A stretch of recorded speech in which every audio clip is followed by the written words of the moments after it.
राधे राधे दोस्तों, मैं इलेक्ट्रोमोपैथ doctor RB. Goswami group के सभी सम्मानित चिकित्सक बंधुओं का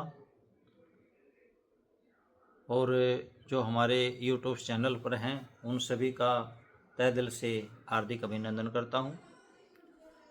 साथियों, आज का वीडियो शुरू करने से पहले हमारा जो नेचुरल हर्बल पाउडर है, ये जो है काफ़ी हमारे चिकित्सक साथियों को जो इसकी मांग बढ़ रही है, डिमांड बढ़ती जा रही है। और ये जो है इसकी शॉर्टेज जो है हमारे पास रहती है, जो है ये पूरी क्वांटिटी में हमारे पास नहीं रहता, क्योंकि इसकी डिमांड अब इतनी ज़्यादा बढ़ गई है कि इसको तैयार करना हमारे लिए थोड़ा सा मुश्किल लग रहा है। तो साथियों, जो हमारे नए चिकित्सक हैं, जो इलेक्ट्रोमोपैथी में जिन्होंने अभी भी पदार्पण किया है, अपनी क्लिनिक स्टार्ट की है, वो भी इस पाउडर को जो है इसका रिजल्ट इतना उत्तम है, इतना बढ़िया रिजल्ट है कि आप शाम को एक डोज दोगे तो सुबह जो है पेशेंट 50% जो है उसको आराम हो जाएगा और आपको ढूंढता हुआ आपके पास में आ जाएगा। इसका इतना अच्छा रिजल्ट है तो आप इसको मंगा सकते हैं और थोड़ा सा अपने पेशेंटों में जो है आप लोग कॉन्फिडेंस जगा सकते हैं अपनी चिकित्सा पद्धति के प्रति। तो इसके साथ साथ में जो हमारी इलेक्ट्रोपैथी की जैसे एक्सटर्नल यूज में हम देते हैं, उसके अंदर क्या है कि जो है मसाज क्रीम या ऑयल बना करके जो है जोड़ों पर जहाँ भी पेन है, शोल्डर में पेन है या सर्वाइकल में पेन है या लंबर में पेन है या जॉइंट पेन है, वहीं पर जो हल्का सा मसाज करके उसकी आप सिकाई करा सकते हैं।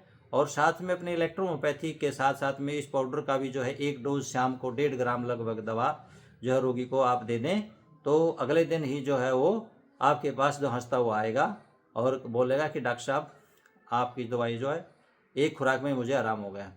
तो इससे साथियों जो है हमारे रोगियों को भी और आपको भी, दोनों को इसमें प्रसन्नता होगी। तो इसको आप मंगा सकते हैं।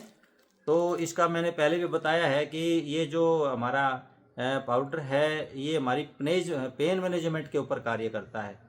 जैसे सर्वाइकल पेन है, शोल्डर पेन है, एलम्बर पेन वगैरह, साइटिका की प्रॉब्लम है, रोमेटाइड अर्थराइटिस की प्रॉब्लम है या साइटिका की प्रॉब्लम है या फिर एंकल पेन वगैरह है, तो सब में ये काम करता है। और देखा है कई बार चलते हुए जो ठीक ठाक चल रहे हैं तो एकदम अचानक से कहीं लचका लग जाता है या कहीं पैर मुड़ जाता है, मोच आ जाती है। तो साथियों, इतना रामबाण इलाज है कि अगर शाम को आपको पेशेंट को दे दोगे तो सवेरे उसका लंगड़ाना बंद हो जाएगा। तो इतना अच्छा जो इसका रिजल्ट है और इसकी हम इतनी गारंटी देते हैं कि अगर आपको किसी पेशेंट को जो आराम नहीं हो तो हम वापस इसको ले लेंगे और आपका पैसा वापस लौटा देंगे। इस विश्वास के साथ जो हम आपके बीच में इसको लेकर के आए हैं और जो हम कहते हैं वो बिल्कुल 16 ने सच जो है, इसको 100% जो है इसकी एक्यूरेसी है, 100% जो है ये काम करता है। तो इसको मांग सकते हैं। और कुछ हमारे पास जो हैं किताबें अभी हमारे पास बैलेंस हैं, तो जो नए साथी हैं वो अपनी प्रैक्टिस को आगे बढ़ाने के लिए ये जो किताब है हमारी प्रैक्टिस ऑफ मेडिसिन, इसमें आप जो है इसे लाभ उठा सकते हैं। ये भी हमारे जो है मोबाइल के स्क्रीन पर दिए गए नंबरों पर आप हमसे संपर्क कर सकते हैं और ये किताब मंगवा सकते हैं। तो ये थी महत्वपूर्ण जानकारी। तो आज का हमारा जो रोग है साथियों, रोग कोई ज़्यादा हैवी नहीं है, फिर भी उसके पीछे कई बार अगर उसको लापरवाही कर दिया जाए तो गंभीर परिणाम भुगतने पड़ जाते हैं। तो आज का जो हमारा रोग है वो है यावनिंग, जिसको हम जम्बाई लेना या उबासी लेना भी कहते हैं। तो ये जम्बाई लेना या उबासी लेना क्या होता है सर? साथियों, इसमें जब हमारा शरीर जो है थक जाता है, हमारे शरीर के अंदर किसी प्रकार से थकावट आ जाती है, तो उस स्थिति में जो है शरीर को आराम देने के लिए नींद आने लगती है। तो ये हमारे शरीर में एक स्वाभाविक प्रक्रिया होती है जिसे जमाई आती है, जिसे उबासी आने लगती है। तो जमाई लेना या मतलब एक छोटी अनैच्छिक, हमें इच्छा नहीं होती कि हम जमाई लें, लेकिन अनैच्छिक गतिविधि है ये, बिना हमारी इच्छा के ही जो है आ जाती है। तो इसमें एक ऐसी प्रक्रिया है कि इसके अंदर हम पूरा मुंह खोल देते हैं और एक जो है पूरा मुंह खुल जाता है और गहराई से हम जो है एक लंबा सांस इसमें लेते हैं। तो एक व्यक्ति जितना अधिक जम्भाई लेगा, समझो कि उसको थकावट उतनी ही ज़्यादा है। तो इसके पीछे रीज़न अगर हम देखें तो रीज़न भी इसके में कई हैं। तो जैसे नींद ना आना, अनिद्रा का रोग हो, बेचैनी हो, अवसाद, चिंता जैसे कारण होते हैं। और कुछ कारण जो है दवाओं के कारण भी होता है। जैसे हम कोई एंटी एलर्जिक दवाई ले लेते हैं या कोई पेन किलर दवाई खाते हैं या फिर एंटी डिप्रेसेंट जो है दवाई लेते हैं, तो उस स्थिति में भी दवाई का जो है लेने से जो है जमाइयाँ आने लगती हैं। इसका एक कारण और है, जैसे रक्तस्राव। जो हमारा हृदय है, हृदय के अंदर या हृदय की मांसपेशियों के आसपास में यदि रक्तस्राव हो जाता है तो भी जमाई आने लगती है।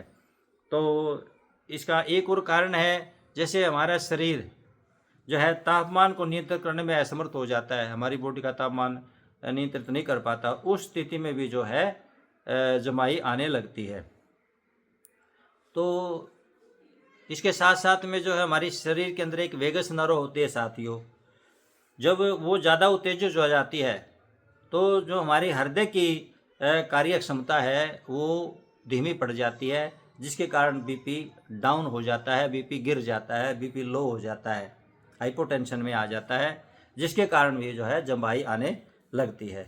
और इसके पीछे कुछ और भी कारण है, जैसे ब्रेन स्ट्रोक वगैरह है, मिर्गी का प्रॉब्लम है, ब्रेन ट्यूमर वगैरह की प्रॉब्लम है। तो ऐसे इनके कारण भी जो है जम्भाई आने लगती है। तो इसके लक्षण क्या है साथियों? लक्षण तो सीधे सीधे है इसके, जैसे गहराई से सांस लेना, लंबी सांस लेगा, मुंह खोल करके सांस लेगा, मुंह चौड़ा रह जाएगा, और जो है आँखों में हल्की सी उत्तेजना भी जो रहती है, और सांस जो है छोड़ता है एक झटके के साथ में, जो है मुंह खोल करके सांस एक झटके में जो है मुंह बंद हो जाता है। और एक दिन में जो है ऐसा रोगी जो 5 से 10 बार जो उसका मुंह बंद होता है, खुलता है। और गले के और आसपास की जो ये मांसपेशियां होती है साथियों, इनके अंदर भी जो है स्ट्रेस आ जाता है, ये भी खिंच जाती हैं। और दूसरे व्यक्ति को, जब कोई दूसरा व्यक्ति हमारे सामने जमाई लेता है तो उस स्थिति में भी जो है हमें जमाई आने लगती हैं। इसका हम इलेक्ट्रोहोम्योपैथी में जो है क्या ट्रीटमेंट दें साथियों? इसमें इलेक्ट्रोहोम्योपैथी में क्या है कि हमारा जो बीपी है, एस्टेनिक है और ब्लू इलेक्ट्रिसिटी है, इन सब की जो है 10 ड्रॉप जो हमने D4 से लेनी है और 30 ml की खाली बोतल में डालना है, और बाकी का उसमें डिस्टिल वाटर डाल देना है। 50 स्ट्रोक उसमें लगाने हैं। उसके बाद में जो है 10 बूंद रोगी को दिन में 4 बार दें। और दूसरा हमारा जो कंपोजिशन के अंदर बनता है वो है C1, F1 और YE। इनकी क्या करना है, 5-5 बूंदें जो हैं ये लेनी है और 30 ml में खाली बोतल में डालना है, बाकी का उसमें डिस्टिल वाटर भरना है। और इसकी भी जो है 10 बूंदें दिन में 4 बार या आवश्यकता अनुसार 2-2 घंटे पर भी जो उसको रिपीट किया जा सकता है, वो जैसी भी स्थिति होती है। तो ये हमारा इलेक्ट्रोहोम्योपैथी का जो है ट्रीटमेंट प्रोटोकॉल था। इसके साथ साथ में खान पान का भी विशेष ध्यान रखना चाहिए साथियों।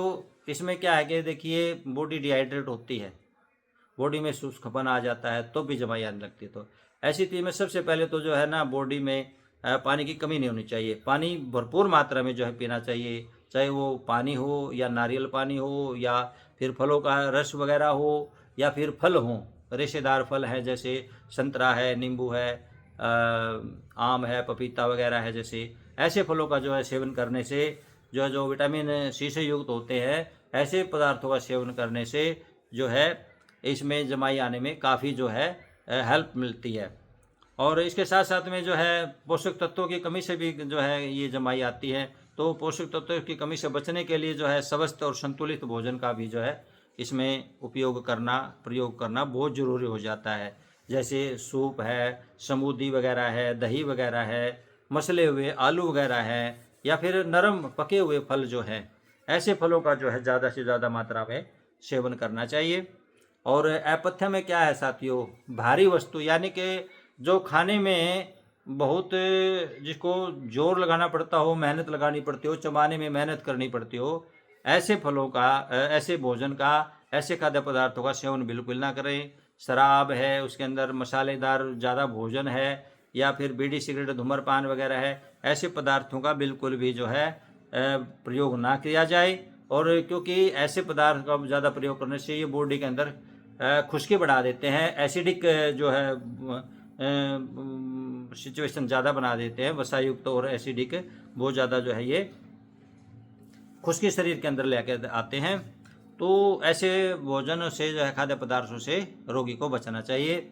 इसके साथ साथ में जो है अनुलोम विलोम, कपालभाति, भस्त्रिका आदि जो है इस प्रकार के आसन प्राणायाम जो है बैठ कर के आसानी से जो है किए जा सकते हैं, और इसमें काफ़ी जो है लाभदायक भी होते हैं। तो साथियों, ये था आज का हमारा ट्रीटमेंट प्रोटोकॉल। आपको कैसा लगा? अपने कमेंट जो है और अपने सुझाव जो है ज़रूर कमेंट बॉक्स में दें, और आगे किस पर आप चर्चा कराना चाहते हैं उस पर फिर हम आगे चर्चा करेंगे। तब तक के लिए राधे राधे दोस्तों।